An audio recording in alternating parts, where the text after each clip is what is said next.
minutes of fame, and I'd like to take a couple of my 15 minutes to talk about the rights and the wrongs in the world of professional wrestling. And it is for the WWE Championship. This match is for the ECW World Heavyweight Championship. The World Heavyweight Championship. The match and new NWA Heavyweight Champion of the world. We appreciate you guys coming out and taking your time to support women's wrestling in America. This match is for the AWA World Heavyweight Wrestling Championship. Welcome to the WPN's Rights and Wrongs of Pro Wrestling. Your host, Mr. Green. Thank you for tuning in to another episode of this podcast.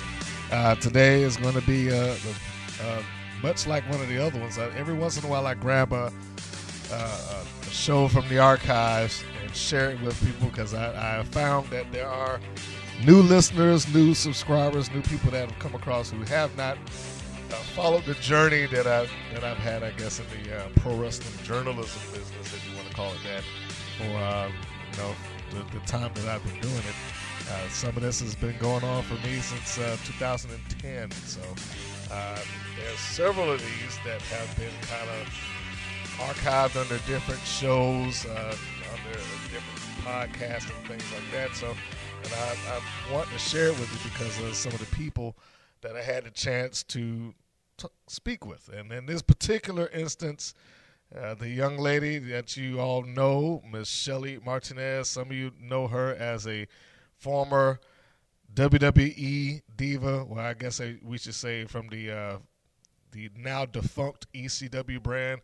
Some of you know her better as a member of LAX on TNA as a TNA knockout. And I had the opportunity to speak with her following those two stints some time ago, and I wanted to share that with you. And I think it's a really interesting interview. But a little bit of a disclaimer at that time. There was I had a co-host on, the young lady known as Diamond Icy, who I also have an interview with on this very channel. You can kind of scroll through. You can find that if you are unaware of her and her work. You can hear her sit down and talk with me for a moment. That was, I think, just after we had done a lot of hosting and co-hosting on the podcast. So if you hear me referencing, or if you hear a third voice in the course of that interview, that is where that comes from. It's my co-host at the time. But before we go into the meat of the show, I just want to get a couple of things off. Just a couple, I guess, relatively current events. I was going to do a review of the TNA Knockouts, not pay-per-view, but the TKO Night of Knockouts is what it was called, and that aired on Destination America about 2 weeks ago. And I was slated to do a full review on that. I actually had sat down in our little studio and done it, but the audio, roughly about halfway through that show, kind of got destroyed. So rather than to redo the entire thing, I'm just going to do a quick recap. By this time, everybody should know what happened. I mean, it's no spoilers here. So if you haven't seen it and you don't want to see it, it's on your DVR or something like that, you might want to skip ahead. But I can't imagine why you wouldn't have been able to see it by this time. In any case, I just wanted to give that show a bit of a rating. That show came off to me maybe as a solid B. And the only reason I give it a B opposed to an A, I mean, it was advertised and promoted and tweeted about and everything like that as the TKO Night of Knockouts, when they only really had 3 matches worth of knockouts and 4 segments if you include the Mickie James interview segment. So you had 4 segments that were knockouts. That was clearly more than what the average show would do, but it wasn't anything overall exceptional. I mean, particularly when I think about what they did in 2009 on the Spike TV network. This was just before the Hogan Bischoff regime kicked in, and they had the New Year's Knockout Eve, which was legitimately the entire show was all knockouts. Now, it was an extended show. I think it ran pay-per-view length, actually. It ran about 3 hours, and within that 3 hours, it was a tournament, and they included some what they call some classic matches, or kind of like the matches of the year, which was Kurt Angle and Nigel McGuinness. I can't think of Devin Wolf, yeah. But they had a couple of matches that they just kind of put in there, but there were no live matches. All the live matches were the women's matches, and I bring that up to say it was kind of the vibe that I was expecting out of the TKO Night of Knockouts, which aired on Destination America, and I didn't get that. Although it was fine to see the debut of the Dollhouse, Marty Bell and Jade. Some of you know her as Mia Yim, who incidentally will be facing Santana Garrett in a rematch for her Shine Championship that she just lost last month. They also featured Cherry Bomb, who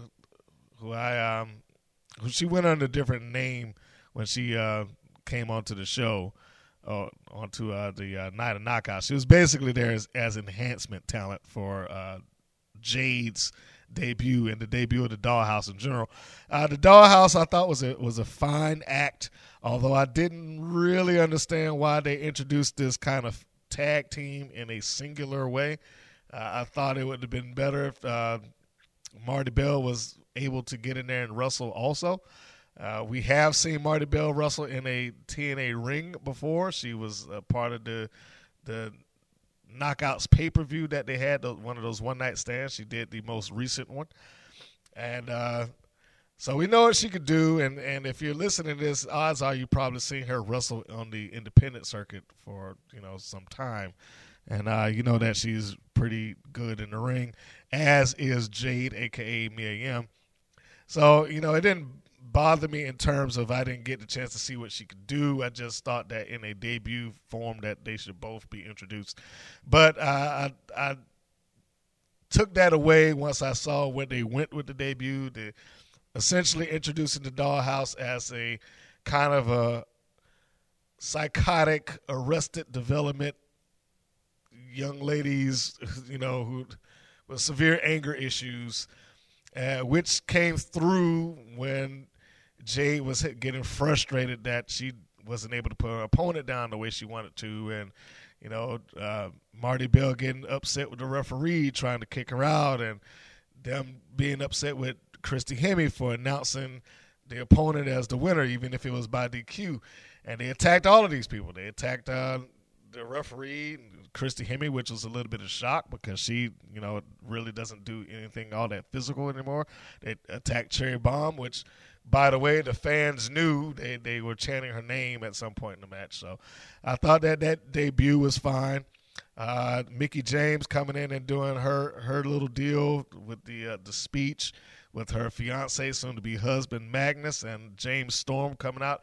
James Storm was the best part of this segment. He was great in that the last couple of months you've seen him in kind of revolution mode. And in revolution mode, he's very methodical. He's he's dark, and he portrays an almost entirely different character than what we knew.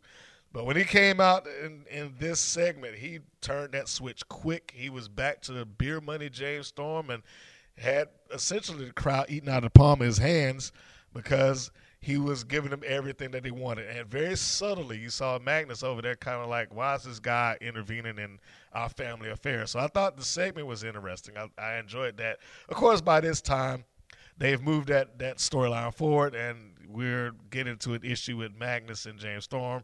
Most recently, Magnus clocked him in the head with a gift guitar that he gave to Mickie James for, again, sticking his nose in their business. But back to the TKO night of knockouts.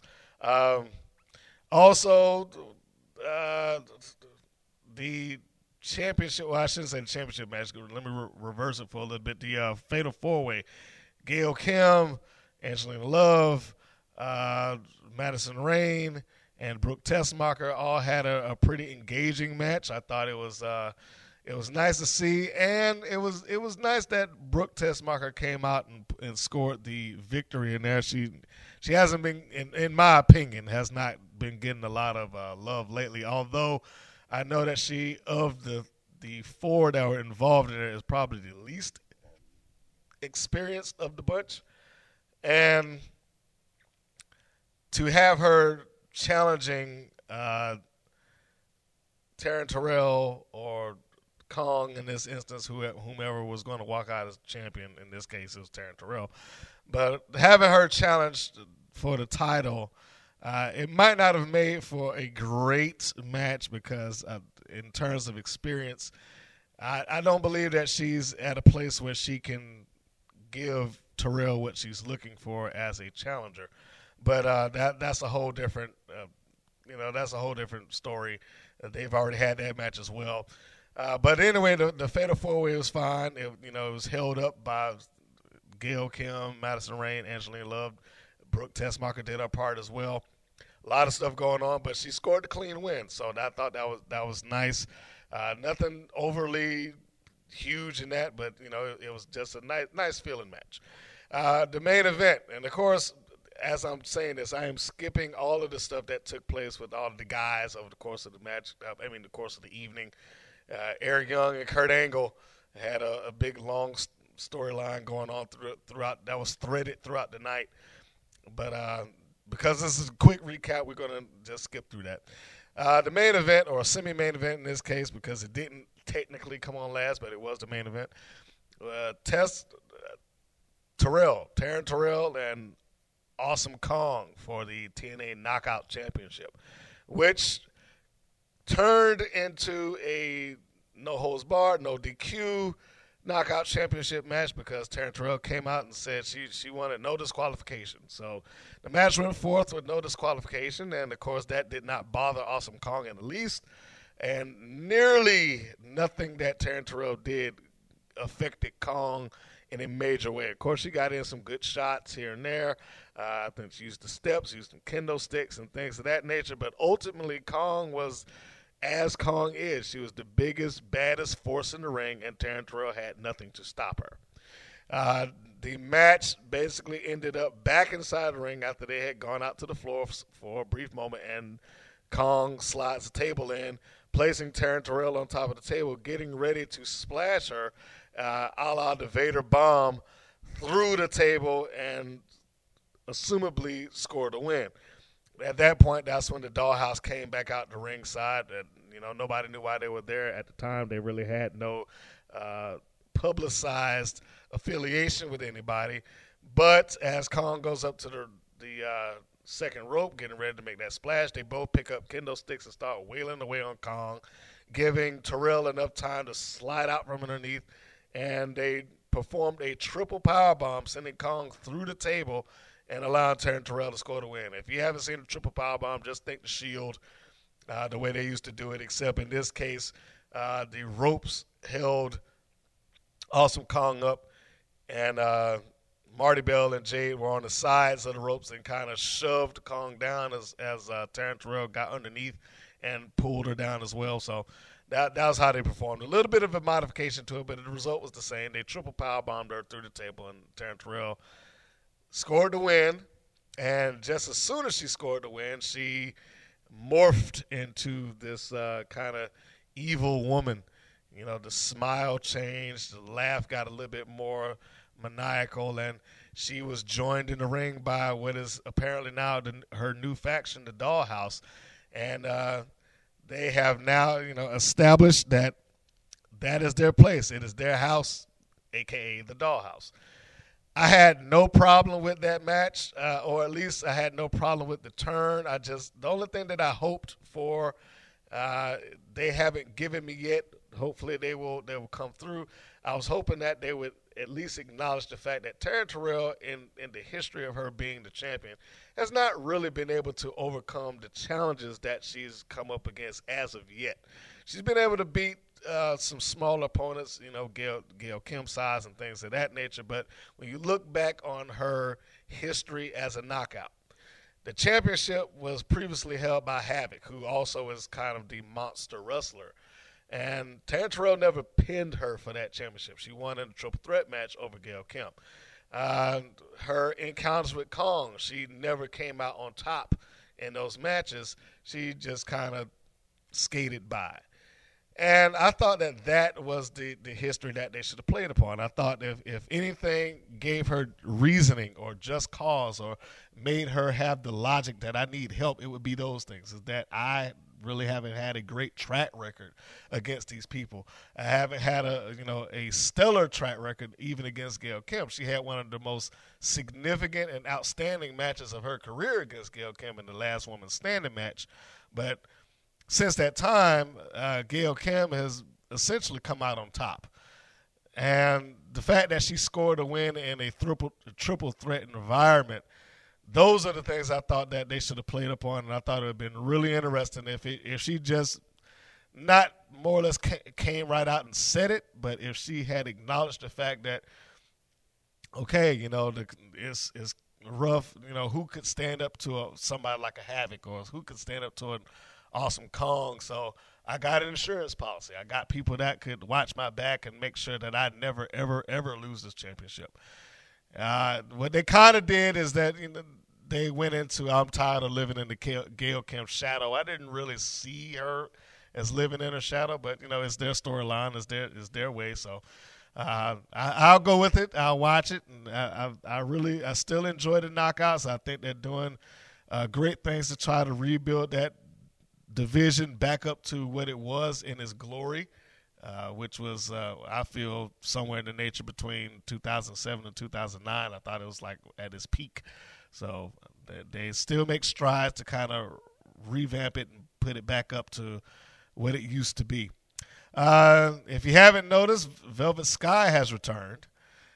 So that should be interesting for the Knockouts division as well. Not only has she returned, but she kind of returned with a new look, almost in Bully Ray fashion, as we know that Velvet Sky is legitimately involved with Bully Ray outside of the wrestling business. So he may have had some influence in her attire. That is quite possible. And it seems that they have instantly gone into the feuding of the beautiful people. Angelina Love was her first target as she made her return and attacked her. So that should be interesting to see in the future. And, of course, the Dollhouse fought in a 3-on-2 match with them versus Gail Kim, Awesome Kong. And although they did walk out victorious in that particular match, they took the beating from both Gail Kim and Awesome Kong. Well, not necessarily beating, but the baby faces walked out, giving the fans what they wanted, putting the Dollhouse down. So all of that to say that I think TNA Impact has actually become a pretty good show since their reboot. I wish that they had more PR behind them, and I certainly wish they had more homes that people were receiving the show with Destination America. But you take what you can get, and they're willing to take a step back in order to try to move forward to a 3. So good luck to them, and I hope that Destination America continues to support them as they have been. If you have not seen the tweet from Dixie Carter, let's just put it out there. Impact Wrestling, as I'm talking about it, will be moving to Wednesday nights. In the future, they will no longer be on Friday. So they are moving their nights to Wednesday. So that might be a better night of the week. I hated those Fridays because I'm always doing something else on Friday. So it wasn't a really good time for me to sit down and try to watch it. I always had to DVR it. But it's coming on Wednesday nights now, so that might make the difference for me. Payback. WWE Payback, the pay-per-view. I don't know if we even still call them pay-per-views, but it is around the corner, and they have added a new matchup on the schedule. The Bella Twins will be taking on the new team of Naomi and Tamina Snuka. Should be interesting, although the one thing that I still have issue with is that there has been no clear and established babyface in this feud. The Bella Twins have been defaulted into being the babyface, but they haven't really changed who they are or what they're doing or anything like that. They just kind of held back on Nikki Bella doing or talking down to her sister and coming off as a on-camera jerk, I guess, if you want to call it that. But I always get this feeling that the WWE has the WWE Divas in a backseat position. Yeah, they've gone through this "Give Divas a Chance" motto and all of that stuff. But I other than the time limit of the match being extended on a couple of occasions, I really haven't seen that. I think Naomi's change to a heel was one that it made sense. She provided a logical explanation as to why she turned heel. I think that she has done a great job of morphing herself into a heel. She's dropped everything that gave her babyface credibility. The bright colors, the music, the dancing and all that stuff like that. Even for a minute there, even when she came out with the braids, I thought that, just changing her look was pretty good. But she clearly is aiming to be the dominant heel of the Divas division, as she has Tamina Snuka, who is basically reprising her role as the bodyguard or the muscle of the two. So, I mean, it's very clear to see that they are heels in this particular situation. I just feel like the WWE, much like they did with the Bella Twins several months ago, they never provided any reasoning as to why Brie Bella suddenly went back with her sister, even though her sister embarrassed her on national TV and said, "I wish you died in the womb," and all this stuff like that. They did all those things, and then just out of the blue, boom, Brie Bella's right back with her sister, and that's it. No real justified reasoning as to why she did it. And that's what I feel like they're doing with the Bella Twins again. There's no real justified reasoning as to them going into being babyface, other than that they're defaulted into being babyface. So, it probably will be a decent match. I will give credit where credit is due. Nikki Bella has done wonders in trying to build herself up and be a better wrestler. And if you haven't seen the match that she had on Main Event with Paige, it's probably the best match that I've seen Nikki Bella ever perform. And a lot of that may be that she was wrestling Paige, who is an accomplished wrestler, and she may have helped push her along. But the end result was the same. It was easily the best match that I've seen either of the Bellas. Now, I shouldn't even say just Nikki, but it's the best match I've seen either of the Bellas perform in. And I think that she has made strides to try and be better at what she does in the ring. And I think that it will show come this pay-per-view, come Payback. I can only hope that they give, no pun to the hashtag, but I hope that they do give the Divas a chance to try to be better in the ring, because they are nothing close to what the NXT Divas do. I mean, that goes without saying. Sasha Banks, Bayley, Becky Lynch, Charlotte, all of those girls are incredible. And the idea that they would main event any NXT show is, it's perfectly acceptable. Nobody that watches NXT ever gives that a hard time. They never laugh at it. They don't scoff. They don't get up and go to the bathroom. It's not bathroom break time when they come out to the ring.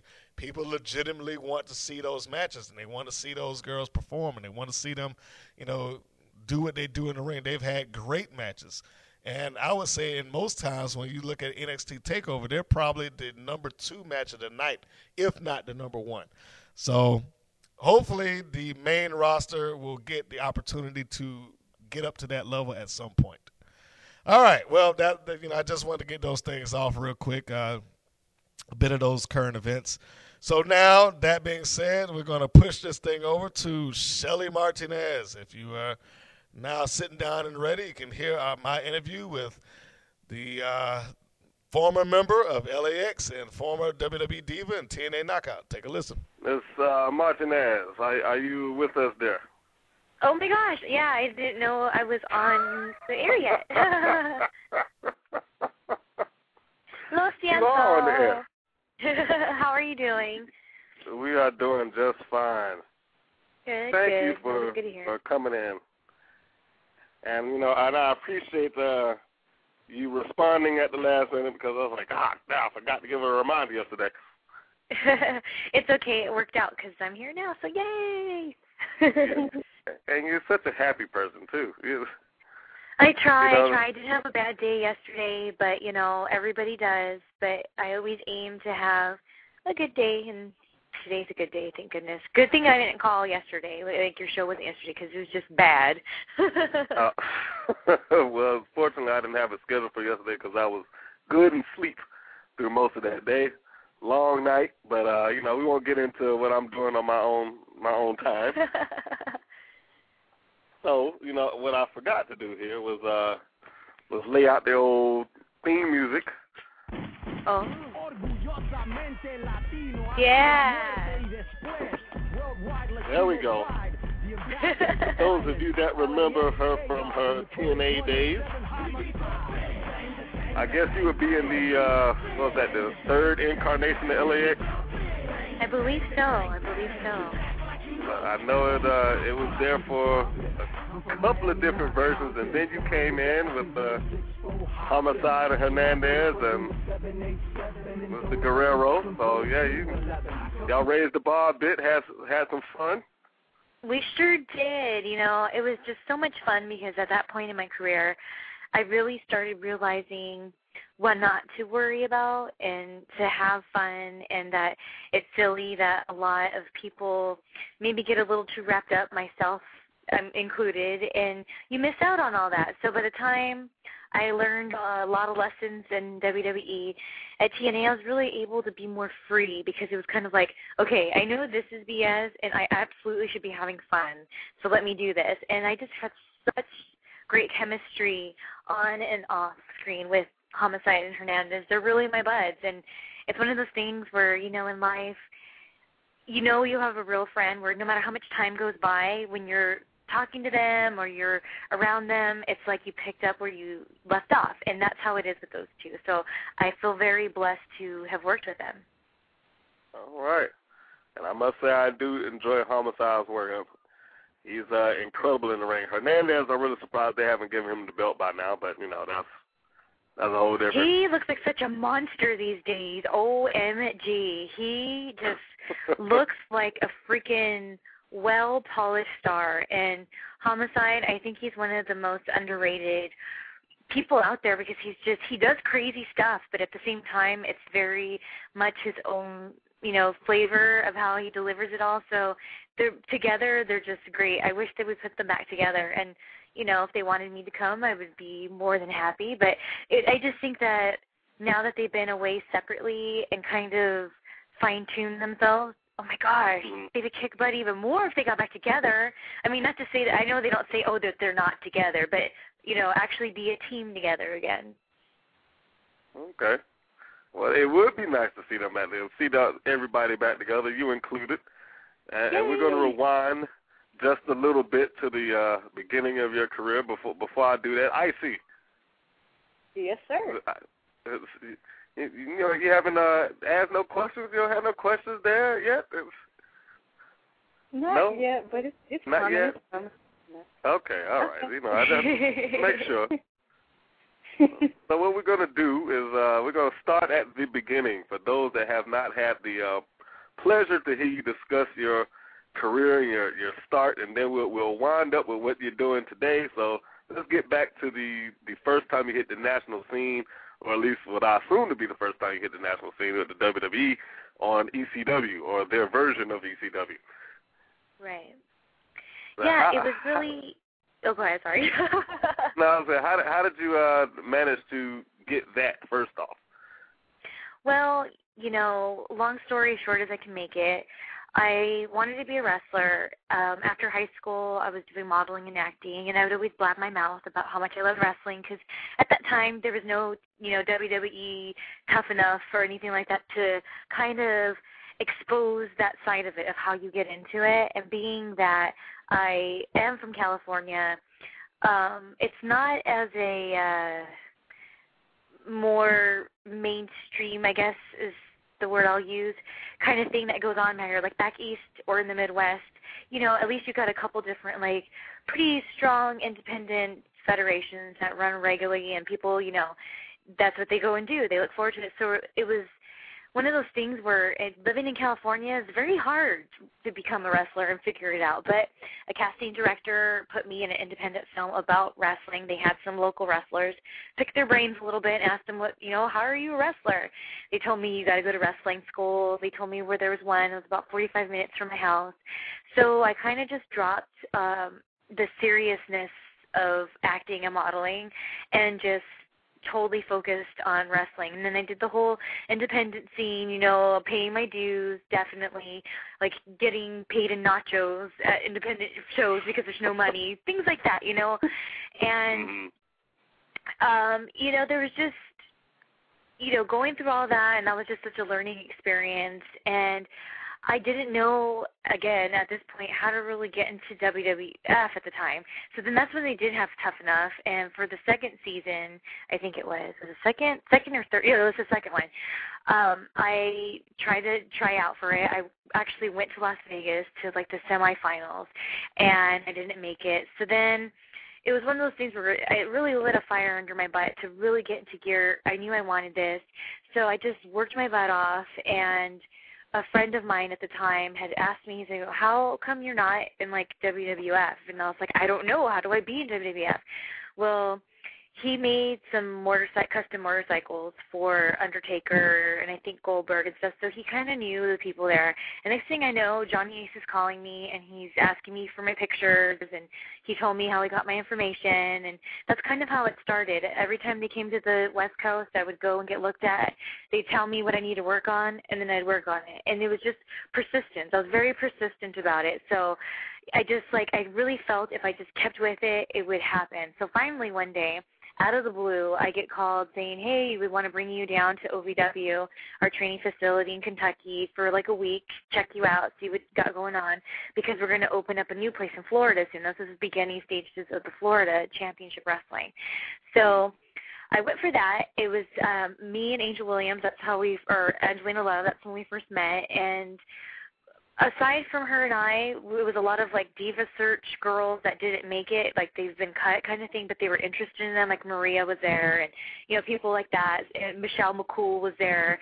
So it was kind of like they just threw Angelina Love and I with, we want to look at these Diva search girls, which was fine. It was totally fine. And at first I didn't get hired, and a couple months later I did. And then I just went and did the OVW thing. I was always in the writer's ears about pitching different ideas and, you know, very eager to, like, learn and that whole bit. And finally, you know, I just remember Tommy Dreamer, after OVW show we had, was like, you know, there's a lot of rumors about me being at ECW, and at that time I was really trying to push for me being with Shannon Moore. He was returning to WWE, and this time he was very heavily tattooed, as he is now, and I was really thinking, man, I really see, like, money with, like, doing, like, a kind of like a Natural Born Killers kind of gimmick with him.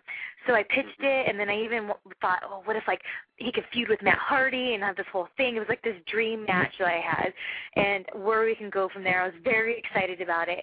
And from what I understand, it was pretty, you know, they were considering it, but then that's when Tommy Dreamer told me, he was like, you know, you're going to be a witch, and then, or something, you're going to be a witch or something like that, and then you're going to be a vampire. And so it just kind of happened that way. But what's interesting about it is when I first went to OVW, I originally was going to be, there was talks about me and Kevin being with Gangrel, but then after me being there for like a couple days, they let Gangrel and Kevin go. So it was interesting that almost a year later, same month and everything, I debuted, and then I ended up being a vampire with Kevin.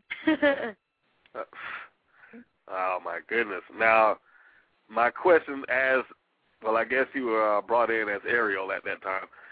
How much creative input did you have? Because I heard within that you kind of, you know, got, or at least attempted to get in the writer's ears and, you know, trying to let them know your ideas and whatnot.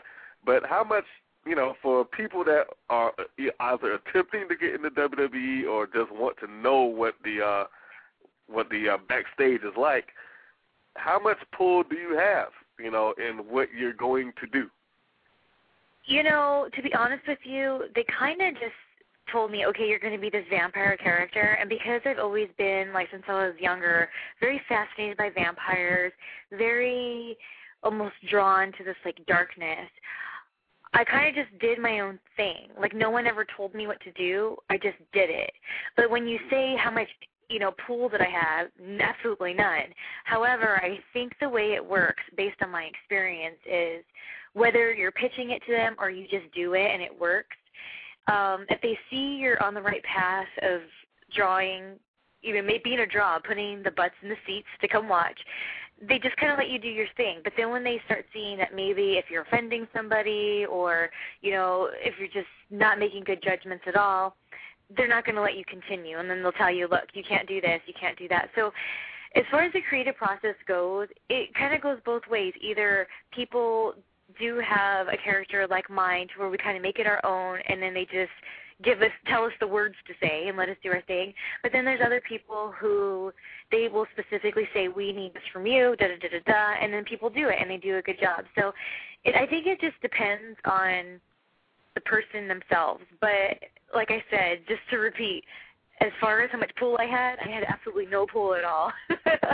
No pull at all. I think I just kind of gave them what they wanted, because I remember one time Vince McMahon, actually, I was walking down a hall, and it was just me and Vince, and he was like, Ariel, I just want to let you know we've never had anyone like you before. You're doing a good job.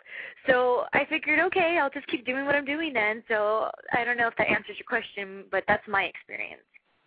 Okay. Well, it answers it to a degree. I mean, from what I'm understanding, that you have some influence, let's say, but not necessarily direct input. Does that sound fair? Right. Yes, exactly. Because, there are a team, both on TNA and WWE, of writers.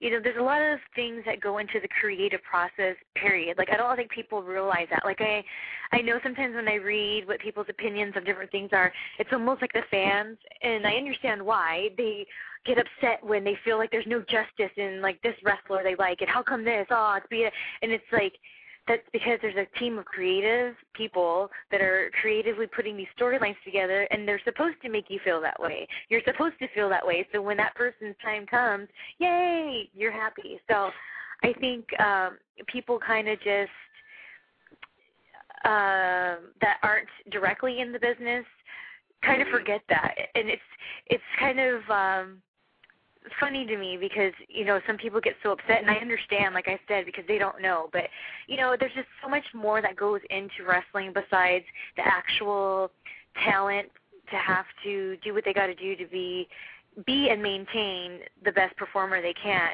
There's a lot of other stuff. Like, they'll spend, as soon as WrestleMania is over in WWE, they start preparing for the next WrestleMania. Like, that's how, they try to be precise. I mean, things always happen. You never know when people are going to get injuries or get let go or whatever. But, it's very, it's money, and they don't want to lose any, so they got to have a plan.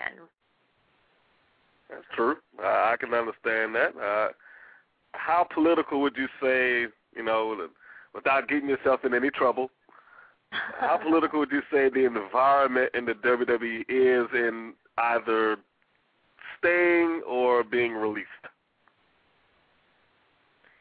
In either what? I'm sorry, I lost you for a second. In either staying employed or being released. Would you say that that there are some people that have maybe some pull and we want to keep this person, regardless of how good or bad they may be. Some people may just like them and like, well, hey, let's find something for them to do.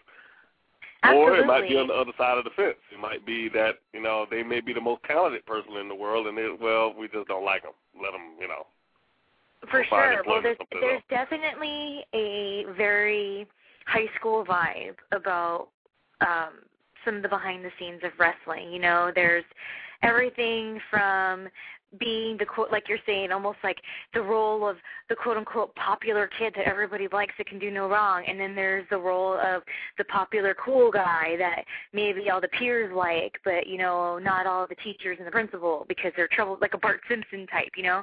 And then there's, like, the ones that, you know, they feel like they're just, you know, maybe rub somebody wrong the one day, and then all of a sudden that person starts, oh, what do you think about so-and-so, kind of like manipulating and playing off of that. And, you know, that's just what it is. It is what it is. It's now that I've kind of taken time away from wrestling, I understand now, especially because there are other degrees to me, like, you know, my passion for acting and modeling and dancing. And it's like, you know, here in Hollywood, you can have a comfortable living. You know, you can have a nice car, you can have a home, you can whatever, and be a working actor or actress, and no one will ever know who you are walking down the street. Like, there's not, you know, no one would ever know. But just because there's so much opportunity here and so many different degrees that's available. Now in wrestling, I mean, as far as I know, unless you're in WWE, you're not making the real serious money unless you're a top guy in TNA. So it's kind of like right now, the money-making spots are very limited. So in that does come some ugliness with it and some unjust decisions or, you know, people, maybe their karma catching up. Sometimes that has to do with it too. It's just there's so much. I could sit here and talk for hours about it, but the way I can just sum it up, it's like being in high school. It's so silly, and at the same time, I'm so grateful for seeing things the way I did because it really taught me a lot, and I really feel that without that experience, I wouldn't be who I am today. So, which is a much more wiser version than I was then, mind you. Okay. So you're dispelling a myth that just instantly being in WWE does not necessarily guarantee you big dollars. It doesn't. It's better dollars than if, you know, I definitely, okay, let's say, okay, I was Ariel. I was the manager of Kevin Thorne, and sometimes I'd wrestle. And then in TNA, I was, you know, Selena's the manager of LAX, and sometimes I'd wrestle. Same kind of thing. Yet I definitely made way more per show in WWE versus TNA, but that's not saying that TNA is anything less. It's just WWE's been around forever. They have that fan base. People are familiar.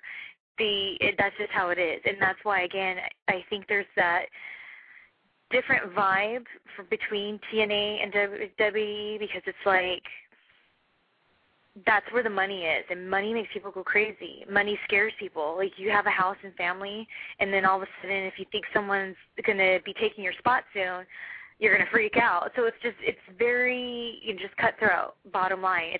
It's a very cutthroat business over there. Uh-oh. Oh, no, sorry. Hey, well, that's quiet. a good time for a little break. You know, hey, you know, just a recap. We're on the line now with former TNA knockout and former WWE Diva Shelly Martinez, and she's discussing some of her history in the career. And before this is all over, we will rope it around, and, you know, I'm going to use the dog barking to say that she is an animal activist, so we will be discussing that at some point also. See? It all works. It all works. It does. It always does. There you go. Now, and Icy's just tuning in over there. You know, I expected it to butt in at some point, I think, you know, say something. I am. I'm just I'm listening. I'm saying, you know what, it happens in the indie scenes as well as, you know, when you're big time. So it just never changes. It's a cutthroat business. Oh, listening. Sorry, I'm a very chatty person, so, you know, I have a lot to say, and I just kind of go off. No, I mean, you're fine. I'm just listening, and I'm saying, okay, well, you know, you talk to someone that, you know, like I get the opportunity to talk to someone, you know, that's, you know, on a higher level than I am, and, you know, it's like, okay, hey, it apparently is the same thing. So, you know, I'll comment about it after we come out to the break, you know. I don't want to hold the break up. Okay. So y'all are in agreement that it is cutthroat from start to finish in some cases. Yes, I guess. Yes, it is. I mean, to be honest with you, you have people that that, oh, you know, I'm the champion here. Okay, well, shoot, you're trying to make him the champion? No, you just have that. You know, I can out wrestle you. Okay, well, you know, it's interesting you bring that up. I was just talking to my sister about that exact thing because there's somebody that we know that recently got involved in wrestling and is becoming very caught up in, like, all the ugliness, you know, but on the independent level. And one of the things I was telling my sister, I was like, you know, it really trips me out because at the end of the day, like, the same group of people that were wrestling when I was around and that was like 10 years ago, like in September, like, you know, so it's a pretty long time ago, are the same ones that are now telling her almost the same things they used to tell me, molding her just the way they tried to mold me. And it's like you got these people that even on that independent level where, you know, they don't go anywhere else, which is fine because here's the thing. I feel that wrestling's, you know, another form of art. Some people, they are very happy just working the independent circuit, and that's cool. And there's a difference between those people who go, you know what, I'm doing what I love, even if it's on a smaller level, like screw it, I'm doing it, which is amazing in itself. But then there's those other people who they don't have the guts to move forward and do what it takes to, because it's hard work to really make it. So then that's when you have these people that, you know, are at the same places forever. I'm the champion, and you know, I'm not going to shake your hand. You're a girl, and like all these like really silly things. And it's like, are you freaking kidding me? Like, are you kidding me? We're all on the same level here. Yeah, maybe some people have better skills than others. Maybe other people's are more skills are more refined, but we're all here trying to do the same thing. And it just really bothers me to see people, even, you know, back when I first started, they just had this, like, arrogance about them. And then in that arrogance, they would be trying to punk me out because I was moving forward and trying to do the things that I needed to do to get ahead and try to make my dreams come true. And it's so ugly that the people just, they let their negativity just go on people who are happy with what they're doing and moving forward, and it really sucks. So, yeah, it is cutthroat on the smaller level as well because the people that see that you have what it takes sometimes, they just want to cut you down. Like, I remember when I first started training, Melina and I were training together, and some of those guys used to, like, try to beat us up for real. Like, I mean, I remember being knocked out, like, just – I remember, like, people in the, you know, when we do our little drills in line, just saying, why would you hit her like that? Like, what's wrong with you? And it's just like, wow, really? But it's like, you know, that's why not everybody moves on through, because I know definitely as a performer, those beginning stages of my training really damaged my confidence later in when I was able to showcase on a national level with WWE and TNA. I was always second-guessing myself because, again, that cutthroat, that negativity that was at the beginning even stuck with me and made me feel like I don't know what I'm doing. But I did because I made it there. It's just, it sucks. Well, I mean, you apparently did something right. Cause, well, that's what my advice is for all those people listening, because I know it's hurtful and it sucks and it's just like one of those things, but that's why I now realize that, you know what, that's when you just need to keep your head in the game, and you have to make sure you're doing what's right for yourself and not get wrapped up on everybody else around you, because the only thing that's going to happen is you're going to get dragged down one way or another, whether it's the beginning or if you end up making it to, you know, WWE, TNA, and it still, you can carry it with you. So my advice to anybody that's in this business that's just trying to make it, it's their dream, keep going for it, but you cannot let people's negativity get to you. That's why, you know, there's that old cliche of, you know, when you're trying to be successful, you have to keep, you know, nothing but positive people around you, people with good intentions. And that goes with wrestling because it's a freaking hard business, man. It's one of the hardest things I've ever had to do in my life. Yeah, right. That it is. That it is. So for those kids out there that think it's all fun and games, I guess that would be a wake-up call that it is not easy. It's not a trampoline. It's not just an acting gig. It is hard work. It is, and it turns from fun and games to just you see ugly games being played, and it's like, don't be a part of the ugly games, people. Just forget them. They're stupid, they're silly, and it won't matter at the end. It doesn't matter at all. Just keep on trucking. I mean, hey. When you get into business, you're gonna know who your real friends are, and you're gonna know who the people that's just trying to hang out with you just to get what they're going to get out of you, and then they're gonna step on you and keep on trucking. That's what it's the truth. And you know what? I know of enough people that I thought were my friends that did make it with me, or a little bit before me, or a little bit after me. And I'll tell you something, I've had a lot of heartbreaks of just because I'm not with this company or that company or whatever. There's people who I thought were my real friends for life that turned their backs on me. So that's what I'm saying. It's hard because sometimes even the people you trust the most, maybe they were only supposed to be let in your life for that period of time, and that's fine. But the reality is sometimes even those people end up showing colors that maybe you didn't want to really see. So it's just very hard. It's a very hard life. It's not all glitz and glamour. I know everybody thinks it's that way, and there's been many times where I thought to myself, dang, I wish I would have just stayed a fan because then I wouldn't have known all this. But that's just the truth, It's all good, though. Did it spoil it for you a little bit, just a little? What was that? I said, did getting in it spoil it for you just a little bit? Just a little bit, just a little bit. But I have been finding lately, I have been almost, no, I'm not going to say almost. I've had moments when I've watched some wrestling on TV that I legit felt like I did before I got into wrestling. And I think that's really special and magical. And here's the thing.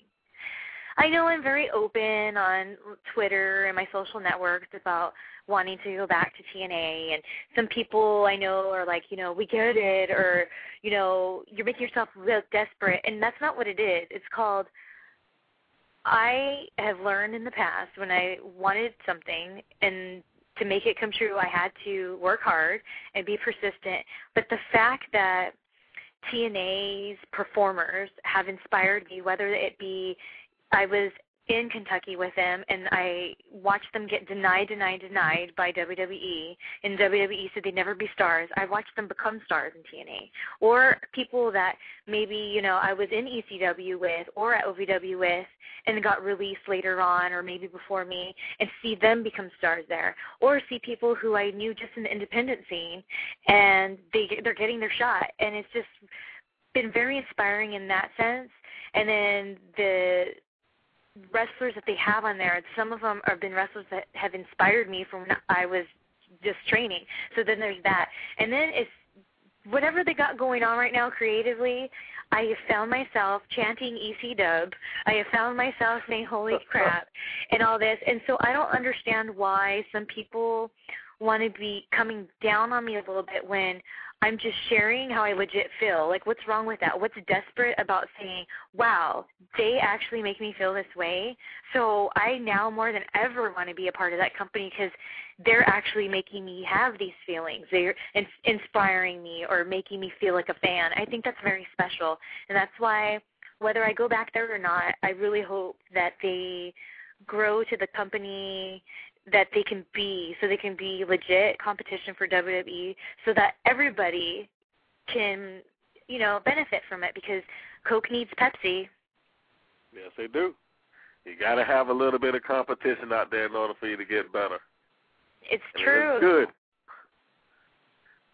Now, can we rewind one last time to the Shelly Martinez WWE years? I guess the final stages of ECW.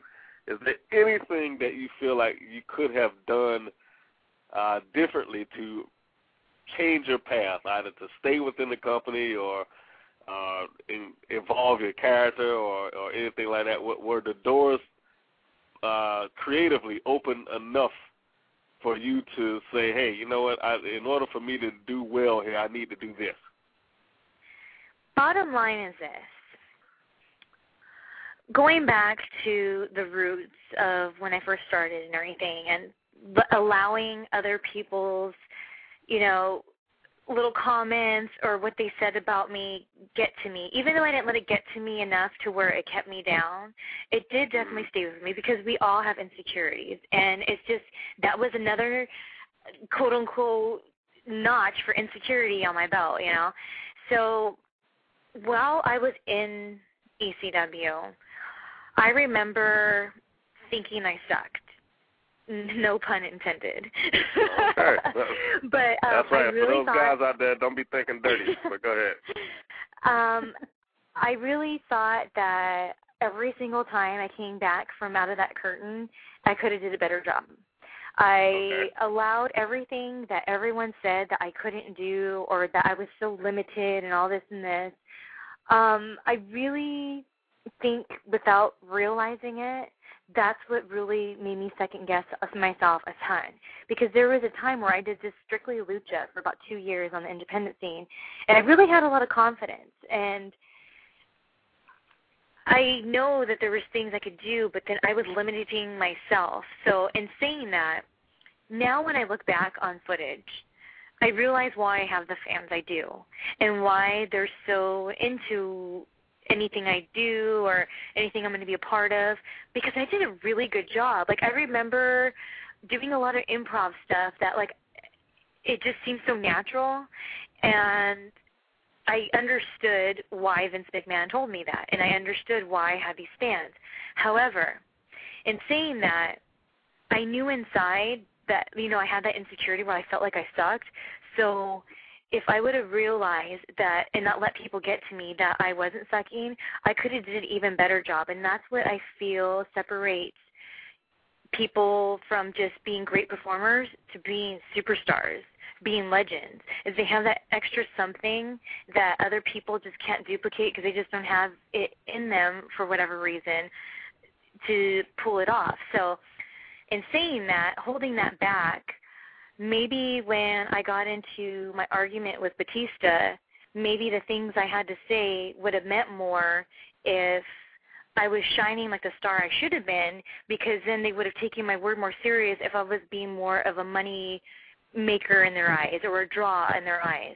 And I really feel that, you know, I'm not saying that's 100% it, but I'm just saying, you know, I really feel maybe that there's something to that, that if, like, there's different people like Trish Stratus that did do that. So whether, it didn't matter how goofy whatever was being said, when she had something to say or if she had something to have a comment on, if it was, you know, negative or positive, they listened to her for a reason because she had that, you know.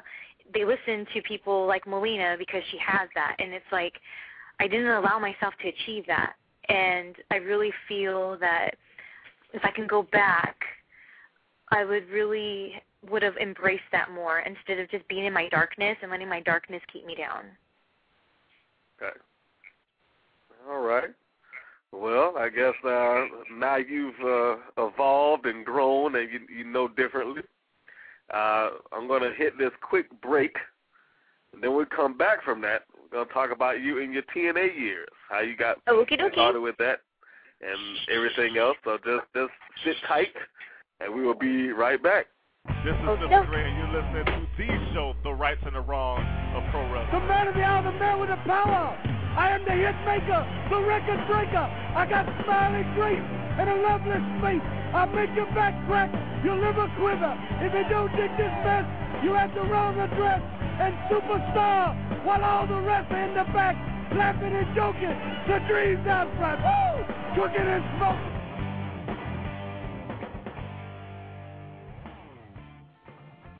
This is yours truly, the Latina sensation Mercedes Martinez.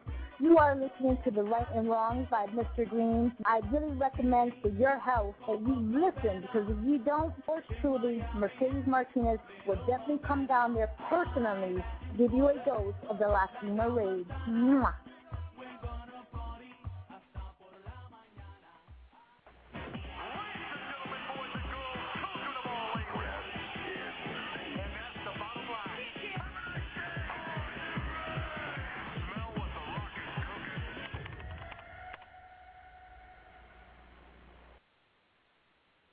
Billy Graham. Yeah, thank you, baby. This is the man. I'm the man of the hour. I'm the man with the power. Too sweet to be sour. Superstar Billy Graham. I got more moves, David, than a bowl of Jello. And you know Jello got a lot of moves. Look at my arm. I'm Superstar Billy Graham, the man with the biggest arm. The man who does the most harm. I eat T-bone steaks. I live barbell plates. I'm getting sweeter than a dripper chocolate cake. If you don't have a color television, this will make your TV color just by looking at Superstar Billy Graham. I am the most colorful man in all of wrestling. I am the man with the biggest arms. I am the man with the most charm. I am the man that can't be beat. I am the man that is awfully sweet. Superstar Billy Graham, the women's pet, the men's regret. What you see is what you get, and what you don't see is better yet. Superstar Billy Graham rose with a 24-inch arm.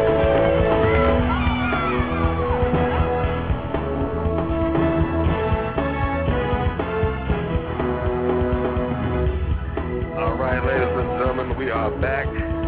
Just had to get those in there, break the monotony up a little bit. We are still on the line with co-host Darren Icy, and joining us tonight, Shelly Martinez. Woo! There you go. Your own cheerleading section. Yeah. You're a much different persona than what people would recognize you from TV. I know everybody says that, but the thing is because, again, remember I told you I thought I sucked?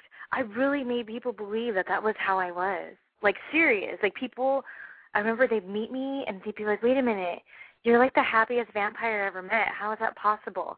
And, like, dang it. If I just would have went full balls to the wall, man, who knows what would have could have been. Yeah, we'll see. Now you know. Live and learn. No, it's right? all good. You live and learn, and that's all you can say is live and learn. There you go. So we fast forward the story a bit. How did you hook up with TNA? Because, I will say this before you get started, that I do believe that your unveiling was basically here in my town, Atlanta, or at least a little bit outside of it, because technically the pay-per-view for Bound for Glory wasn't inside of Atlanta like they said. It was in Gwinnett, but that's another story.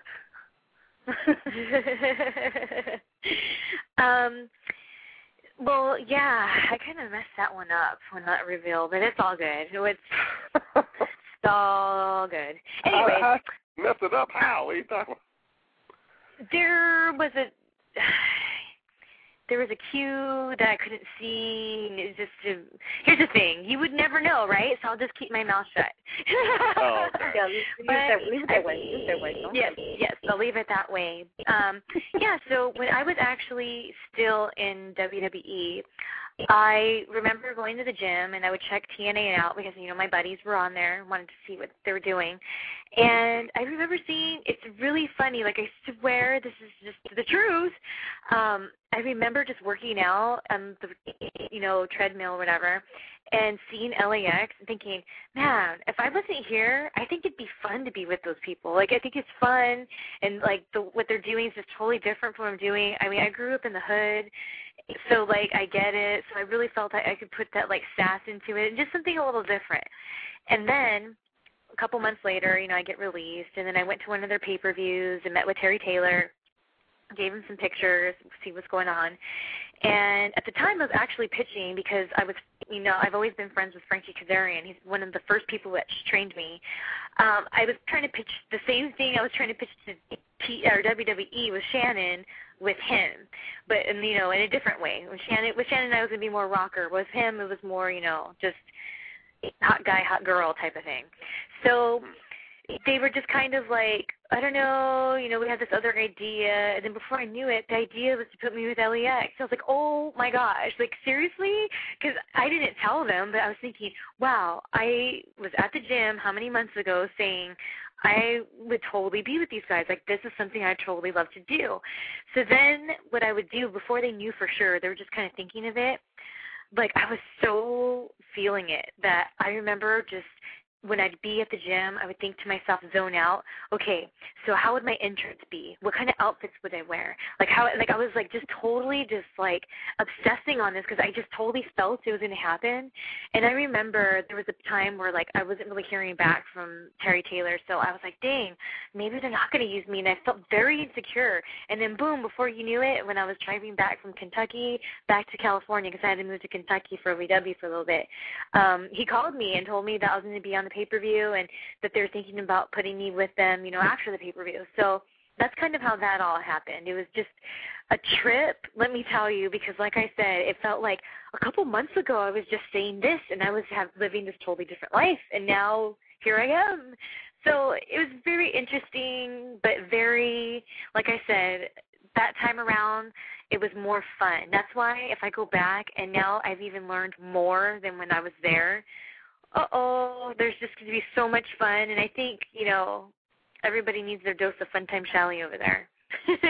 Well, you need to go ahead and get that petition started then, There's many out there, I've just been very taken by how my fans are just like telling me, I'm writing Dixie, I'm doing this, I'm doing that. It's just very touching. And it's really cool to know that even if it's just strangers, that they totally have my back because, growing up, I wasn't very nurtured in the things I was, trying to achieve. So it feels kind of nice to have a group of people, a large group of people that totally just want good things for me, and they just totally love how I've touched them, whether it was just in an entertainment way or, they've read things that I talk about or whatever, and because at first I thought, man, when I start talking about like what's really up, people are going to be like, who's this weirdo hippie? She must be high. She's just high all the time. She's just like, that's why she's always like feelings, the soul, and it's like, no, it's real. And I really feel that my story with all this dysfunction, all the poor decisions I made, is to be very open about all that, to let people know, because I think that's what God wants for me. And it's just, I thought people were just going to roll their eyes and be that way, but it's been so cool to read letters or messages from my fans saying that, like, in their personal life, I've helped them in some way. Like, holy smokes, that's such a moving thing to help somebody in the most genuine way when you weren't even trying. I just think it's cool, and it's kind of like my new path and what I'm trying to do with everything I'm doing. Okay. Yeah, you sound at peace with the universe, so to speak. I am, and see, the thing is, I know listeners are probably saying, he, we know she smokes, and I'm not. I haven't smoked for quite some time. It's just, that's just what's up, people. That's just what's up. Well, if we can deviate off to you, I'm going to make a quick plug for it, because I know you have a show as well. I do. Would you like to plug your show there? I most certainly do. Everybody, every Thursday, you can join me, Funtime Shelly, with my co-host, Smoking Danielle, and our East Coast co-host, Big and Nate, the Great Nate. And every Thursday, 3 p.m. Pacific Standard Time, I've been having so much fun. It's something that I've really, a different outside of wrestling, but yet still kind of related avenue that I've really been embracing. And I even told my sister one day, because I know some people are going to roll their eyes, but I love the Kardashians. And I love Courtney and Chloe Take Miami. And whenever I see Chloe After Dark, I tell my sister, because she is Smoking Danielle, I am not going to be satisfied with this whole radio thing we're going to do until we're like Chloe and we are going to a building and we have our whole deal and we could play some music if we wanted to and just be totally legit. You know what? Too legit to quit, as I'd like to say. Oh, now you didn't hit me with a Smokey and the Bandit reference earlier with Keep On Trucking. Now you're going back to Hammer. You know why? Because there's a reason why those things stick out and people have kind of they may take it as a joke because some people hold those words out. But really, the reason why they stuck is because they're true. Like cliches. You could talk about cliches all day and people can go, okay, you can lead a horse to water, but you can't make him drink. Those kind of things. But they originated from somewhere, and that's why somebody put together these metaphors. And they work because you remember them. Well, that's true. That and you've heard it all your life, so you know what it is. So hey, And I do believe that you may have a caller here, Miss Shell. So let me take a look here. 1669, you're on. Hey, how y'all doing, man? I'm just calling in, just listening, just checking you guys out, man. Oh, okay. Well, just sit tight there, brother. Let me finish this one up. We'll get back to you. It's okay, Fred. Sorry. My dogs are on edge a little bit. Oh, no. Well, actually, I'll have to get with him in a second. I know who that is. But anyway, now I lost my train of thought. But anyway, we were talking about your catchphrases. Yeah, the movies. Speaking of which, I believe your sister had something posted up that y'all were talking about Hollywood at some point, new versus old Hollywood. I don't know if that was just her show or if that was between the two of you that was doing it. But well, here's the thing. We love old Hollywood. We both grew up watching old Hollywood, loving old Hollywood. And I think that has a lot to do with why my personality is kind of the way it is, because I have a little nickname among my wrestling friends, and it's called Shoot Promo Shelly. And what that means is SoCal Val once told somebody, Shelly's the only person I ever met that can tell you off, but you want to give her a hug afterwards. And the reason why I really owe it to watching people like Cary Grant or Deborah Kerr back in the day in a classy way telling people what's up, because I don't want to hurt anybody's feelings. Like, that's ugly. Hurting people's feelings is ugly. Making people feel negative or bad about themselves is ugly. So when I open my mouth about something, it's because sometimes people just need to hear it because, they do. And I really owe a lot of that to old Hollywood and just throwing myself into watching those old flicks, man. I'm telling you. Now, I was going to ask you your definition of old Hollywood, but clearly by that we're talking about old Hollywood as in the 40s, 50s, even late 30s. What's going on?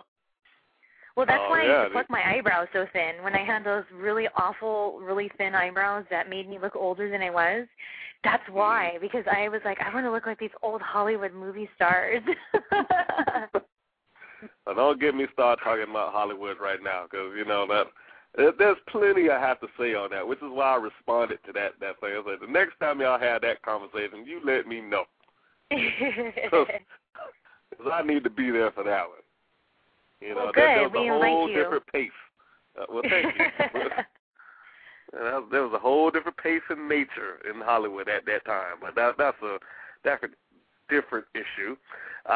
Before we run out of time here, I want to finish up on the TNA experience, which clearly you had a good time doing. But unfortunately, I think, or at least reportedly, there was conflicting schedules for something that you wanted to do at the time, and I guess TNA was opposed to doing it. Something along that nature. Is that correct? Kinda. Well, here's what happened. I, being that I live in LA, would go on auditions and such, and when I would land some gigs, they would tell me, okay, well, are you available on this date? And then at the time, I was kind of in between being, well, I wasn't revealed yet. I was still the quote-unquote LAX boy. So it was always up in the air if I was going to be at the house shows or not. And then they told me, we're thinking of putting you on the house shows after you get revealed. So then when I got revealed, I interpreted it as I didn't pay attention to the words we think. I just heard the words, once you're revealed, you're going to be on the house shows. So that just goes back to my silliness, not paying attention, and, being a little too wrapped up. And I would get these gigs, and then they would say, you might be on these house shows. So then I would have to call them off. And then after a while I started, and then I wouldn't be on the house shows. So then I started being like, dude. So I remember I had a conversation with a couple different people, including Jeff Jarrett, saying that this was happening, and I really wanted to try to benefit TNA and myself both by living in LA and being able to do so many different things to, maybe give a more mainstream, recognition or whatever. And he was like, okay, well, this is news to me, so next time you have something, just let us know in advance, and then we'll try to work it out. Well, sure enough, I landed this independent film lead in it, and I really thought maybe something was going to come out of it, so we had a pay-per-view, and it was in Canada, and so when I saw that the shoot date was that weekend, that Monday after that weekend, I had told TNA, I was like, look, this is what's going on. Is there any way that the pay-per-view, because at the time we were feuding with the Dudleys, can I go through a table or something so that I'll be out for the week and then I can come back? Well, they didn't quite say yes or no. They just said, we got to figure it out, just come to Canada. So then I went back to these people telling them, look, this is what's going on. And then they were kind of like, are you kidding me? We don't know what to do. Like, we told you this date, da-da-da. I felt totally guilted because they were trying to make it seem like who am I? I'm playing the lead. They can't shoot without me, and they have a smaller budget than normal, so they're paying all these people to be there. We got to be there, kind of thing. So I went back to TNA and I said, look, because I was getting paid only. I'm just gonna be honest. I was only getting paid $300 a show, and 4 shows a month. That's $1,200. So it was tight. Times were tight. So the following month was going to be my year renewal, and you kind of get a little bit of a raise. So I said, look, how about if I stay with you guys and blow off this film? Can I at least get $100 raise? So really, it works out. It's whatever. And then they were like, we can't do that. So then I was not putting my future really into consideration. I kind of just rashly said, all right, then we'll quit. And I went and did the film, and I still don't even know if it's even edited. How long has it been? So that's how that decision worked out for me. Here I am trying to go back to something that I left for this other opportunity, and I don't think anything's ever going to come out of that. Except maybe my fans will watch it once it's done, and they'll be really stoked that I had a really cool part, because a little secret of mine is I totally want to be one of those girls that regularly appears on the different Lifetime movie channel freaking series, because I just get it. I've been through hell and back, so I think I can really capture those moments. And this, if not for nothing, that's what I'll put the positive spin. Sorry, how now, brown cow. I'll put the positive spin on the whole situation on. At least I have something for my reel once it's done to submit to somebody like Lifetime, because it's, a lot of craziness, but it's like Lifetime but with some blood and stuff. So at least my fans will enjoy it. And maybe with some blood. Yeah, some blood. I was covered in blood. I killed this guy, man. I killed him. Covered in blood. It was a tough shoot, but you know what? Whatever. So that's what happened. It was, and I was just telling my sister the other day, I said, you know what?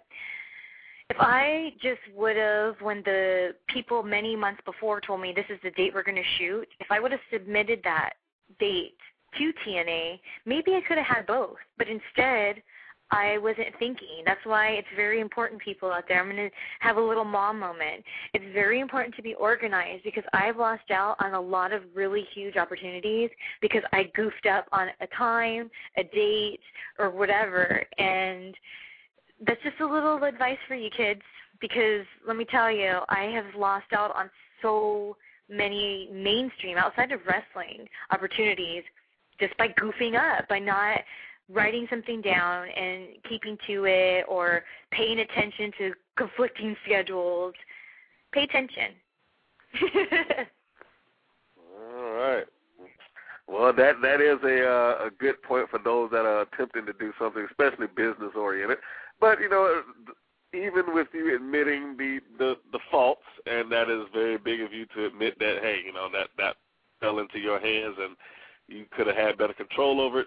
And to the same degree, I think that, at this point, TNA should do whatever or at least then they should have been doing whatever they could do to get their name out there. And if one of their stars was going to be in a movie, I would think, and this is just my opinion, that they would want that at this point, regardless of what the movie is. I mean, I know when Christian was there, he was in the movie. They didn't necessarily promote that movie, but they did bring it up that he's out shooting a movie. Right. Well, here's the thing. I'm sure if I was doing something a little bit more bigger scale, then it would have made a difference, you know? Like if I was doing something that movie wasn't big. Well, here's the thing. I watched it, but it wasn't big. Well, I don't know. It was entertaining. I don't know. Like I don't know. It's just one of those things where who was I? This is just from a business point of view, okay? Who is this girl who just came in here to tell us that she's going to go shoot this thing, and the only way she won't shoot it is if we give her a raise? It's just, I made myself look kind of bad, you know? I don't blame them, I guess. Like, who was I to do that? Who was I? Nobody. Come on. Okay. So it's kind of go like, with that. It's just, you know, I know you know why I say it is because I guess by you asking that, that's the first time I ever thought of it in that way. So when I say that, that's just how I feel. Like, who did I think I was? Trish Stratus? I wasn't a Trish Stratus. Maybe if I proved myself in WWE, they would have listened to going back to that. But no, it's just the truth. It's, you know why? At the end of the day, I would like to quote Will from one of the caretakers on the Dr. Drew shows. Your ego is not your freaking amigo. I add the freaking in, but it's just not. And I think that whole quote unquote breakup I had with TNA, that's what it was.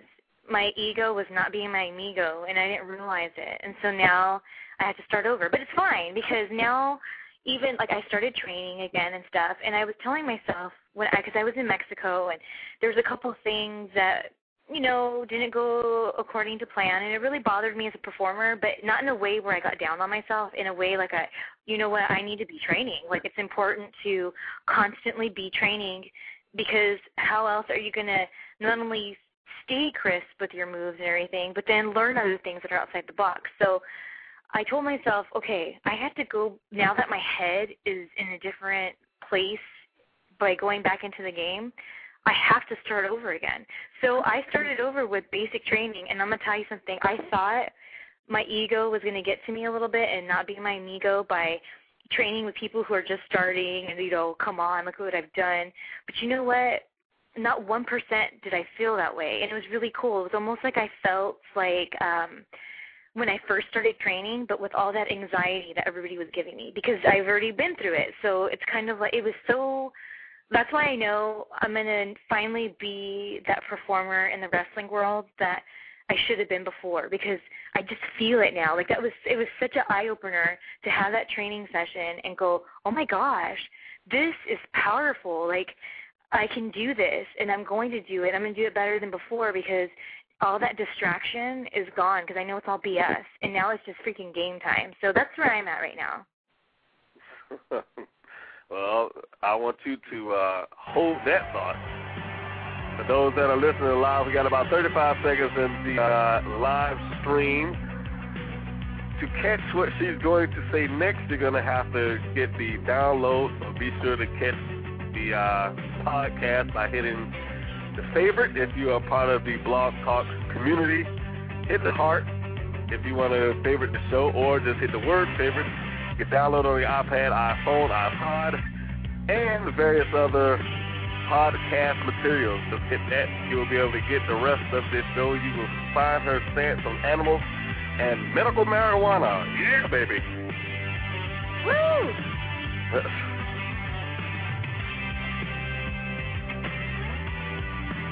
All right, now I guess we are on the flip side of that show. And if they are still listening to you at this point, it is definitely via a download. You've been very entertaining through this entire program. So now we're going to finish up the TNA years and then go into what you are doing currently. Let's rope off the theme song here.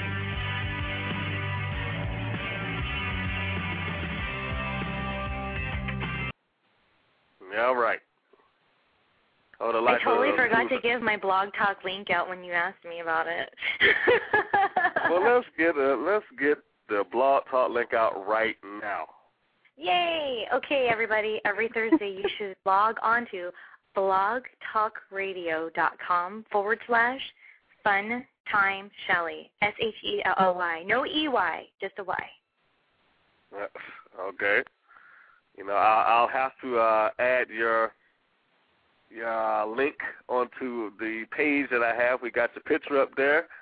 So, for those of you that have not known for whatever reason or live under a rock and don't know who Shelly Martinez is or how she looks, you can go to our show page and you can see her right there smiling her pearly whites away.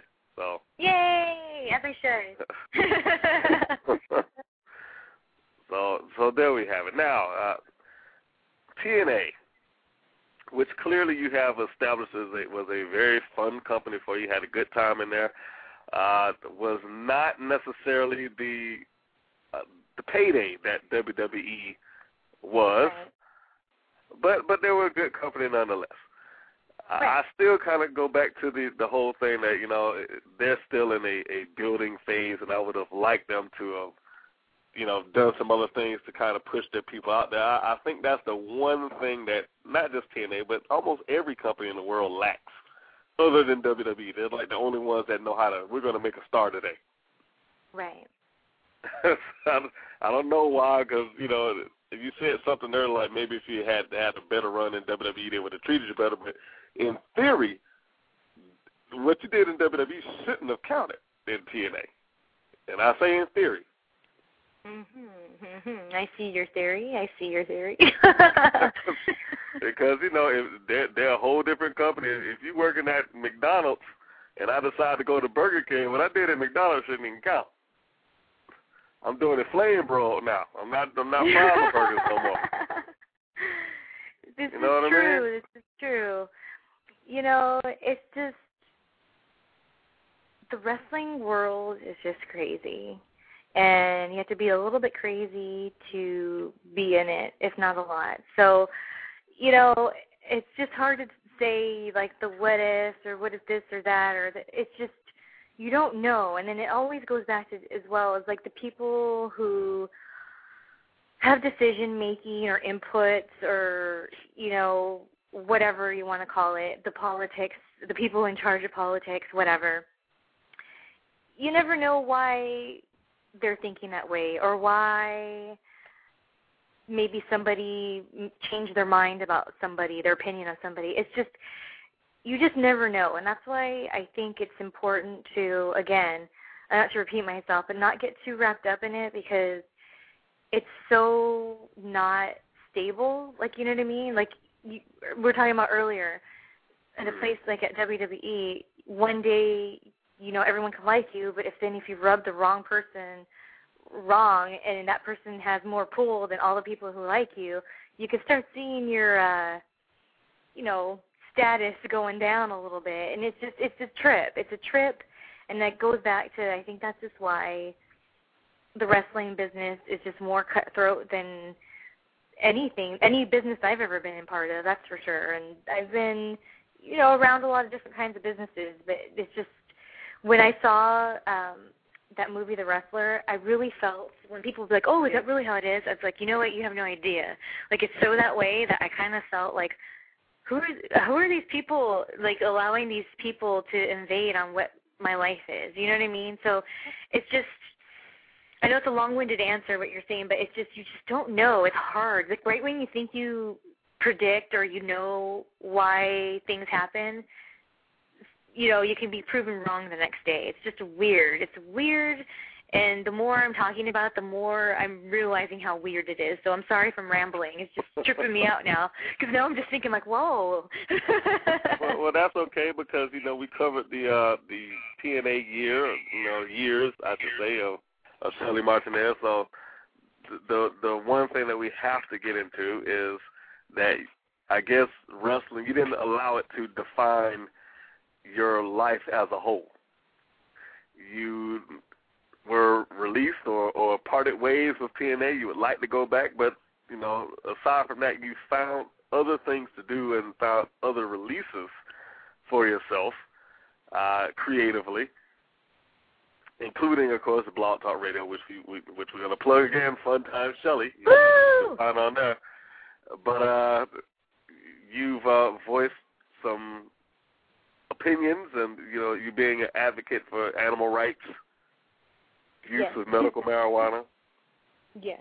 Which, by the way, we have discussed on an entirely different show with Late Night with Doom. So I'm a free plug for him. Woo! That's right. The uses of hemp, which you can download right now. So all right. So he can give me a pat on the back for that one. That was a free plug. So anyway, what else have we got going on outside of the world of wrestling with you? Well, I do have my website, ShellyMartinez.com. However, it is going to be under construction for a little bit very soon, just for revamping, new people involved, just trying things that I wanted to try. But, I was working with other people who definitely had input on what went on my site. So we parted ways, and so I'm really looking forward to it, but one thing in particular that I'm very excited about that's going to be featured on my website is a web series that I'm shooting called Sprinkles. And Sprinkles is the name of a superhero character that I play. And it's just fun, campy stuff. Rob Van Dam's actually going to be shooting with us on September 1st. He's going to be making an appearance in one of my Sprinkles episodes. It's just one of those things where I don't know if the people listening are familiar, but there's something back in the day, there were old propaganda films that were shown back, like in the war days, or, when people used to go to the movies, there would be these little, serials, and what they were are, almost little, the last 5 minutes of somebody in trouble, that kind of thing. So that's what we're doing. We're doing a series of, 5-minute clips. I mean, there's so much craziness from, I don't want to give up too much, but it's just fun, it's silly, and it's really something that I'm looking forward to really putting a lot of effort into marketing and seeing where it can go, because I would love to show up at the next Comic-Con next year in San Diego as Sprinkles. That's how big I want to go with that. So hopefully everything will work out this month. We've been having a lot of problems as far as shooting goes, lost a lot of money. It's all funded by us. So a lot of trial and error, but that's just another thing that I got going on that is just so much fun. And I could see it just kind of how wrestling has cult followings. That's a different, cult following right there. And I think it's just cool that I can tap into these different things. And there's just so much fun. Who gets to have fun and say that's their job? It's a blessed feeling, and I can't wait to get it going. There is a YouTube clip of a promo that we did. So if you go on, there now? Yes, there is.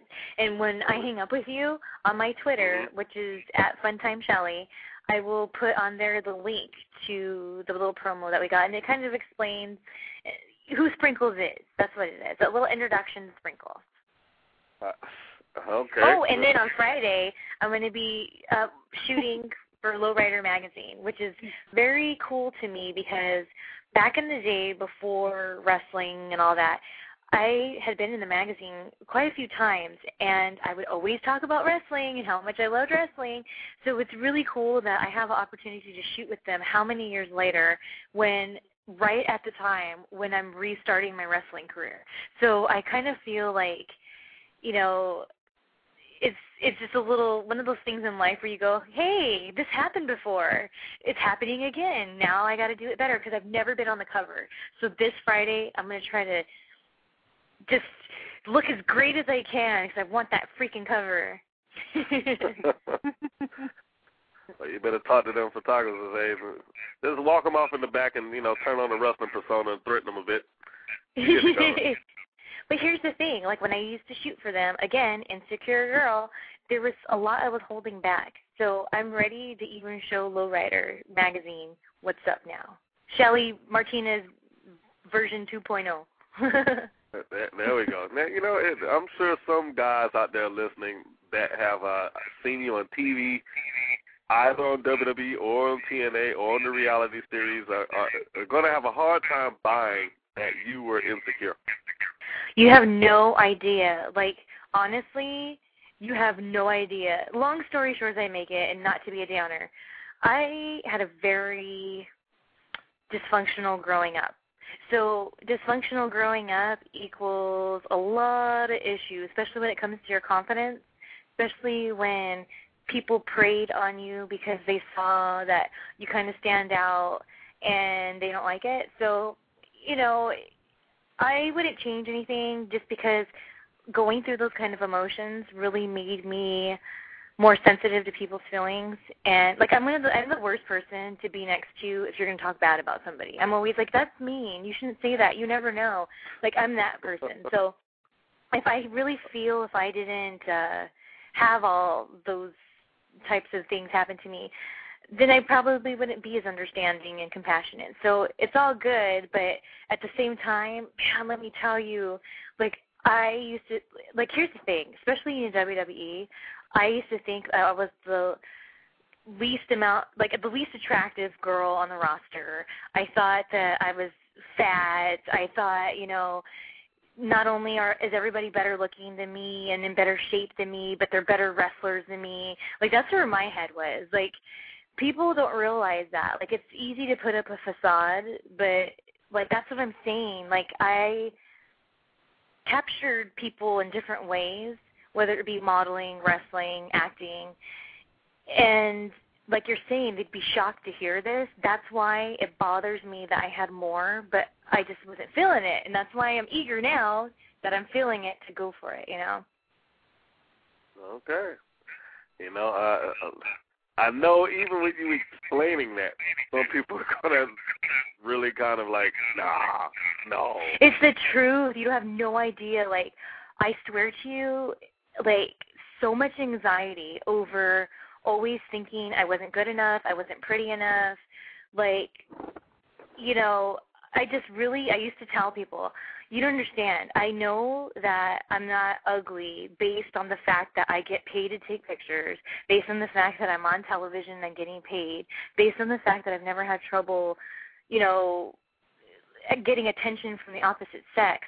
However, I used to always say, but why? Why do people have that opinion of me? I don't see it. I don't get it. And then that would turn into, okay, maybe I'm just pretty enough or just good enough to be on TV, but all these other people are better. And it just ate me up. Like, it was awful. It was so awful. But, you know, I was younger, and now I don't have those kinds of feelings. Like, don't get me wrong, everybody gets insecure here and there, but I definitely don't let it consume me. It was almost like I don't know, man. It was just bad, really, really bad. Having panic attacks all the time. It was awful. Shame on you, Shelly. Let the people do that. I had to learn, man. I had to learn. Well, you learned. Well, you're right. I wouldn't. So, you know, that I had a different set of issues. Well, you know, but it's not about me. You know, we don't want to hear about my issues. My issues are boring. And my issues are entertaining? No. And my issues But, you know, I think issues in general for people are entertaining as long as it's not their own. But here's the thing. When you hear about other people's issues, it makes you feel a little bit better about your own, which relieves a little bit of stress. So it's all good. Yeah. And you know, now I'm going to do the rope around / plug for you. Okie doke. Here's the good thing about your issues, you know, or lack thereof, because you've wiped them out now. In superheroic fashion, much like the character Sprinkles, which I've just found on YouTube right now. Woo! So, for those of you that are listening to this podcast, because I know it's no longer live, if you would like to see her perform in this promo, I have taken the liberty of placing the YouTube video right here on our show page, so you will be able to view it in its entirety. So how about that? Did you like it? It is fantastic. Who did the work? Actually, my boyfriend did. He did everything. Like, he did He wrote the script. He wrote what the character wears. Everything. He's amazing. And he did all the graphics himself, everything. So I have a good partner in this little project I got here. And it doesn't cost me. I don't have to hire a guy for that. He gets a free actress for his reel, and I get a free everything else for my website. Yeah, you did. I mean, it looks very, very good. I was looking at the blood splat and all this other stuff that was going on. He's rolling down the street in the middle of the the light snow. Yep, which I don't expect in California, but hey, and no, bam, the whole story is that the sun is not working. I saw the paper, but everybody else is panicking except for you. Except for me, because when it goes to the suntan. and of course, we see this incredibly huge billboard, which I'm sure all the guys out there are going to love. Which I won't get into at this point right now because they'll see it when they get there. I mean, but this is a lot of work. Actually, I should be talking about this on my other show, so I'm going to free plug for me on Fanboys Radio when they do talk about comics and video games and et cetera, et cetera, et cetera. This would be perfect stuff for that show. Yeah, that's what I'm saying. It's like a whole... Because here's the thing, by being a wrestler and doing the things I've done, I do appearances. And a lot of these appearances typically are, at comic book kind of things. And, I'll be there with a couple of girls, whether they be former divas or knockouts or both. And you would think because there's a whole bunch of really pretty girls that, are involved in wrestling, that people would be lined up around the corner. But it's like you think those worlds mesh, but really, they only mesh a little bit because there's a lot of diehard wrestling fans that can care less about that stuff, but then there's a lot of diehard fans that love that stuff and vice versa. So I really realized that, okay, I'm here. I need to learn. How can I make money and market myself in this arena? And that's when we came up with the whole sprinkles thing. So it was like something that I was dabbling in without even knowing it, and now Sprinkles has evolved. So I'm really excited to get these series out there and to start trying to see what I can do in that whole, following. There's just so much. I have a friend, you guys may know her, Adrienne Curry, and it's like she is always going to these things because that's what she loves. She's into, but she's able to market herself in the correct way at these things by dressing up in, Princess Leia or whatever.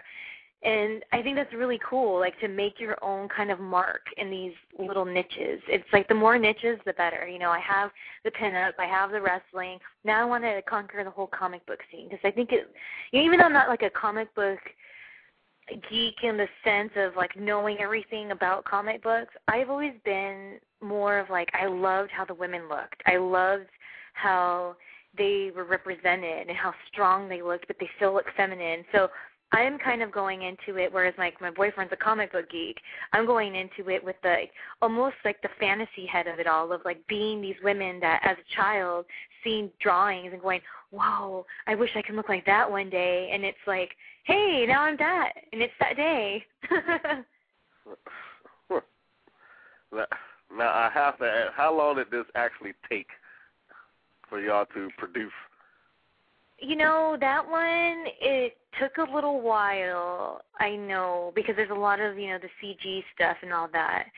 But I don't know. I should know, but it did take some time. It wasn't something that was just thrown together and that was able to, get put up or whatever. It did take some long hours on the computer, I know. I would imagine so, and I can look at this and say that he did put in some time, and he put in a lot of work to make this look as good as it did, and must have had a good camera, and probably some After Effects tossed in there, so it's a piece of work, and I think it's very nice. And if that is the quality that you guys are shooting for and you maintain, I see no reason why the Sprinkles cereal should not do well. Yay, thank you. That makes me happy because, like I said, we've had so many bumps in the road.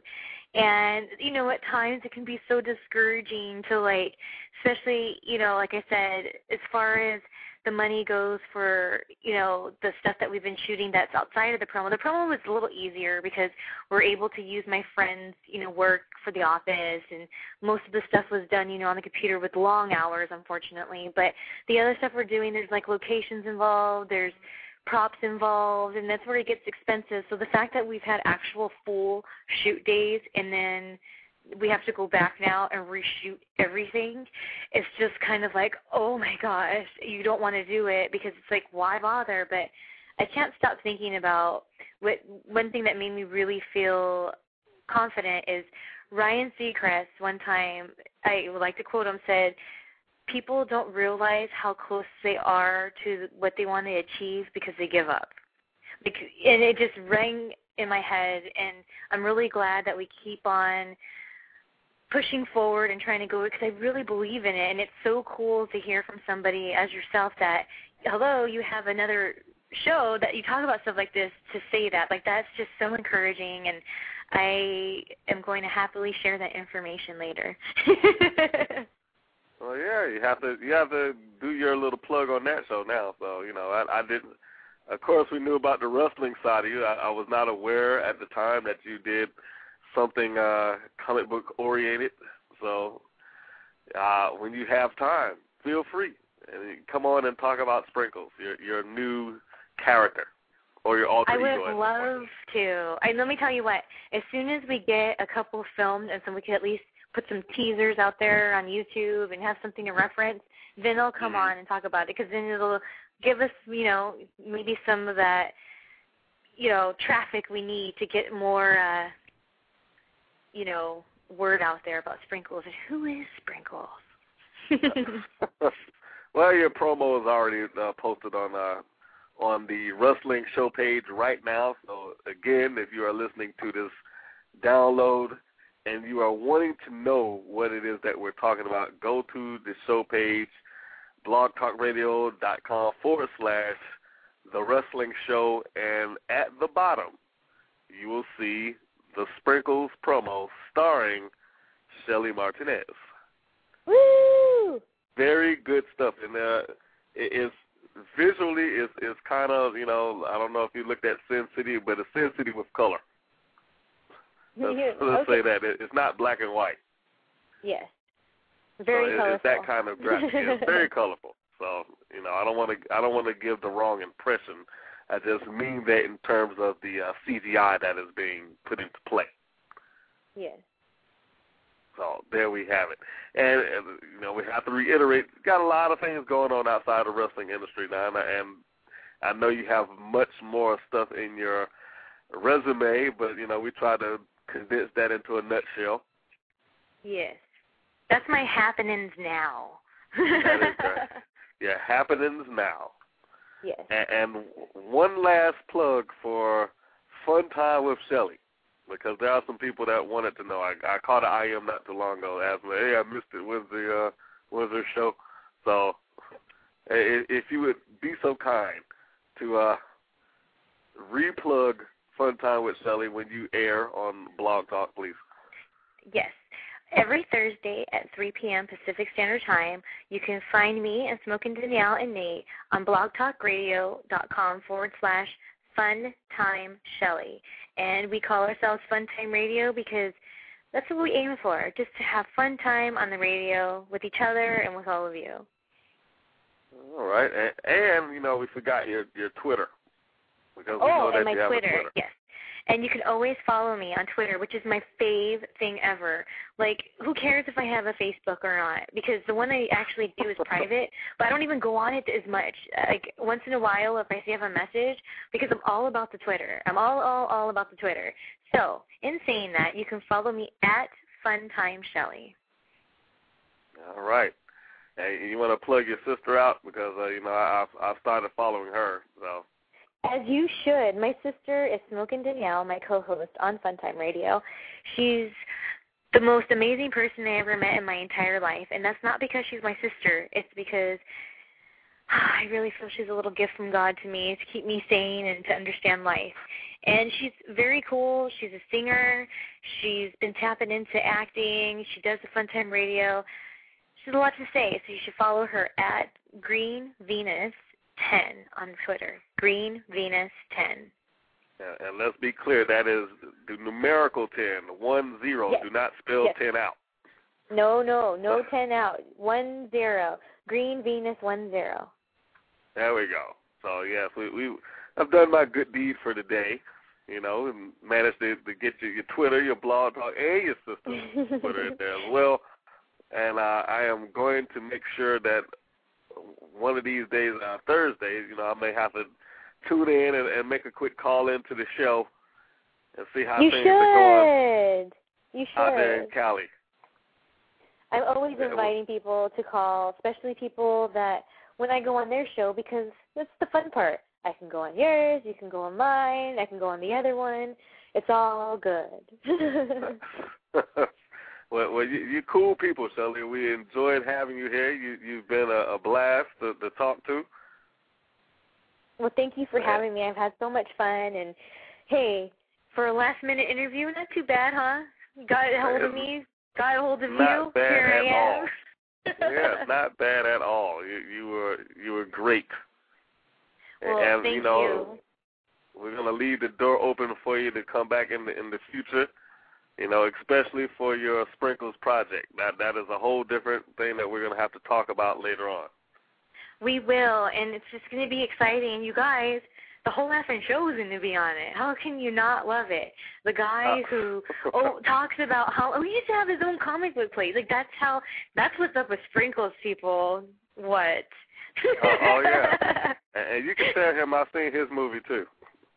Cool, I will. So I'm waiting to see how it turns out this time. So, there's at least one Van Damme still acting. All right, and on that note, I see you just kind of slipped back and turned into a listener this episode. I'm kind of shocked. Oh no, you did not just go there. What? that you turned into a listener?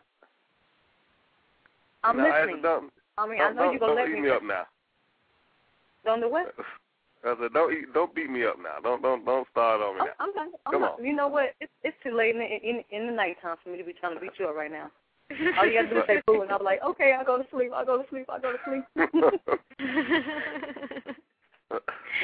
You guys are fun. I like you guys. Thank you. We like you too. And for that, we're gonna close this out, and want to thank Shelly Martinez for joining us on the show tonight. Again, if you missed any portion of it, be sure to hit the archives and get the full download of her interview. You can catch from start to finish right here at Blog Talk Radio /The Wrestling Show. And if that is not enough, you can also hit the heart, click the favorite, make sure I forgot the RSS symbol for the Real Simple Syndication. You can get all of those things so you can make sure that you do not miss anything in the future, because I have some additional guests popping in as the weeks go on. And free plugs for Fun Time with Shelly, free plug for Late Night with Doom, free plug for Fanboys Radio. All of those great shows to listen to during your week. And with that, we're going to say goodnight. I'm going to hit this closing theme and end this thing on out. Shelly, Icy, thank y'all both. Bye. Thank you. All right. That was my interview with Shelly Martinez. Co-hosted with me was Diamond Icy, as I stated earlier. There are some more interviews in the pipeline. There's always more interviews in the pipeline. So for those of you that have tuned into this channel, who have subscribed to this channel, thank you very much. We do appreciate it. Everybody's support, however it comes in to this channel, to the Women's Pro Wrestling Network, it does help. I want you to know that it helps, because it gives people that have worked with me the influence to continue to come in, the freelancers, the people that have come in and volunteered. It does help the people that have sponsored the show to help continue to sponsor. It helps the partnerships that we have, knowing that their product will get more exposure, that when we go out and we shoot at a Raw Wrestling, and we shoot at a Classic Pro Wrestling, and we shoot at a Universal Independent Wrestling, they know that their product is getting seen by other people, even if it's just the women's matches. So it does help that you guys tune into the matches, you tune into the interviews and the podcasts and things of that nature. So we ask that you please continue. If you haven't subscribed to our channel, feel free to hit the subscription button. You will be notified of everything that comes up as we do it. Anytime a new video is released, you will be notified on your timeline that we have something available for you to listen to and or watch. If you have not gone on and seen our Facebook page, please go and like that. If you're on Facebook and you're kind of a frequent Facebook member, you want to go and do that. That also helps out. There are some matches that I put on there that are exclusive to the Facebook page, whether that be extra commentary or matches that just do not pop up on this YouTube channel at all. We try to keep things to where you have some motivation to be there. So there are matches there that have not aired on this channel, so you want to go on there and pop on and check those out. Also, website is coming, and please, there has been a new Twitter account launched. I mean, it is brand spanking new. It is probably maybe a week or two old at this point. So if you're on Twitter and you are one of the people that have been supporting this network, I ask for you to support that as well. Go on there, look up WPN Wrestling on Twitter, and you will find us. Give us a follow, and we will follow back. And that should do it, folks. I got some more stuff in the archives that I'm digging out and recutting for your listening pleasure. If there are any other people out there on the independent circuit today that I have not come across, that may feel that I haven't known about or been introduced to yet, because believe me, there are lots and lots and lots of ladies out there that even we who try to go out and research these ladies all the time, there's some of them that we overlook. And if we have overlooked some, please, feel free to drop us a message. Send it right here on the YouTube channel. You can send us a message on Facebook. You can send us a message on Twitter. However you can get to us, send us a message. Let us know if there's somebody out there we overlooked, and we'll try to get them on and have them on the show and talk to them. And we may even try to get them down to perform in one of these companies that we have here, and get them on so we can have some matches featuring these people that you like. So that's it. Thanks for listening to this interview. We appreciate your time, appreciate your support. Please stay tuned, follow, like us, do all that good stuff, and we will see you down the line.